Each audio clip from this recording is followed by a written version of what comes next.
ડાંગ જિલ્લાના સુબીર તાલુકાના ગાવદહાડ પ્રાથમિક શાળાનો દરવાજો ગાયબ। કોન્ટ્રાક્ટરે બાંધકામ તો કરી દીધું પણ દરવાજો લગાવવાનો ભૂલી ગયો। એનો જવાબદાર કોણ? કુલ 4.5 લાખ રૂપિયામાં બનાવેલ મકાનને એક દરવાજો કેમ લગાવવામાં ન આવ્યો? નવસારી શહેરના જૂના થાણીથી ગ્રીડ નેશનલ હાઈવેને જોડતો માર્ગ પર સ્વપ્નલોક સોસાયટી પાસે છેલ્લા ઘણા મહિનાથી ખુલ્લી ખાડી લોકો માટે અકસ્માતને આમંત્રિત કરતું સ્થળ બની શકે તેમ જોવા મળી રહ્યું છે।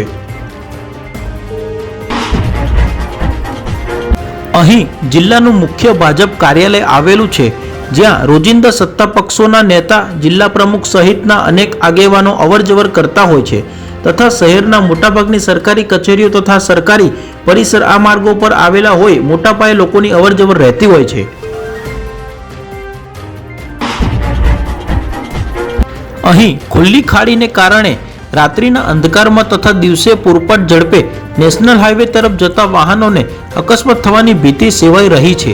ત્યારે કોઈ અનિચ્છનીય બનાવ ન બને તે માટે તંત્ર અહીં જરૂરી કોર્ડન વ્યવસ્થાપન કે સુરક્ષા રેલિંગ ઊભી કરે તેવી લોક માંગ ઉઠી છે।